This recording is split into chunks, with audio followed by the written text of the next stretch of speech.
Now, a looming crisis may yet again face the country's health sector following numerous threats by health workers in the country to down their tools due to unpaid allowances.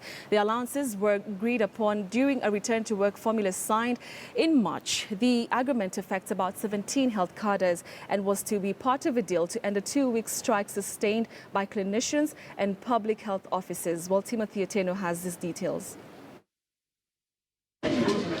It's the face of despair that greets you when you visit any public health facility in Nakuru County. Health workers here have downed their tools, decrying unpaid dues accrued over the last 5 months. A March 16th deal signed between health officials, the Ministry of Health and the Council of Governors was to award medics from 17 different cadres allowances that would cost Treasury 5.2 billion shillings annually. The allowances, backdated from January this year, would have health workers receive a health workers allowance ranging from 7,500 shillings for those between job groups D to F, 20,000 shillings for those in job groups G to L, and 15,000 shillings for those in job groups M and above. Months later, nothing has been forthcoming. Some people are not doing their work at the public service management and at the payroll.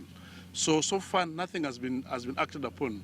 Regions that have paid all their arrears, and we don't see why some counties will be an exception. And according to the return to work formula we had after the strike, it was clear that we were supposed to be paid these allowances. In fact, the new increment from January. Despite some counties managing to pay their arrears from March this year, Nyeri, Kisii, Kisumu, Taita Taveta, Nairobi, Kericho, Isiolo, Murang'a and Narok are yet to comply. But it appears Nyamira County has been the worst affected. Clinicians and health workers in the county haven't received a dime since pen was put to paper to have the dues paid. A memo in KTN News' possession, dated the 26th of April, written by the county to the workers, insists that the funds to pay out the allowances have yet to be received. Another letter to the health workers, written by the same county just yesterday, says that nothing has been forthcoming from Treasury even after several complaints. Douglas Busire is the county chief health officer and the man who wrote both memos. He says indeed the county has goodwill to honor the pledge, but simply lacks the funds to do it. We were expecting the money to come from the National Ministry of Health as soon as the arguments were done. But that has taken time, and we have had to make this emergency arrangement so that service delivery is not interrupted.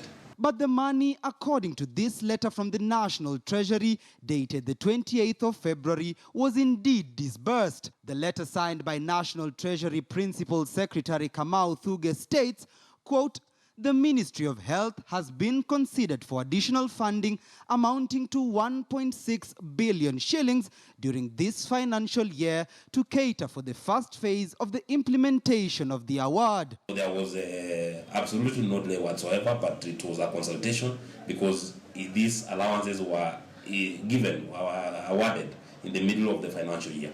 Yeah. The Kenya Union of Clinical Officers Secretary General George Kibore now says clinicians' patience is now slowly running out. This is a negotiated allowances, must be paid. It does not come from anybody's pocket.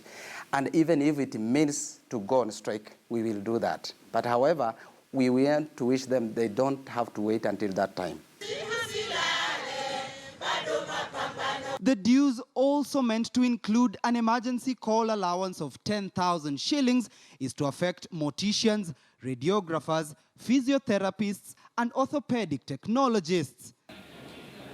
And now, Kenyans may be close to facing yet another potential paralysis at public health institutions if clinicians make good their threat to down their tools. Timothy Otieno,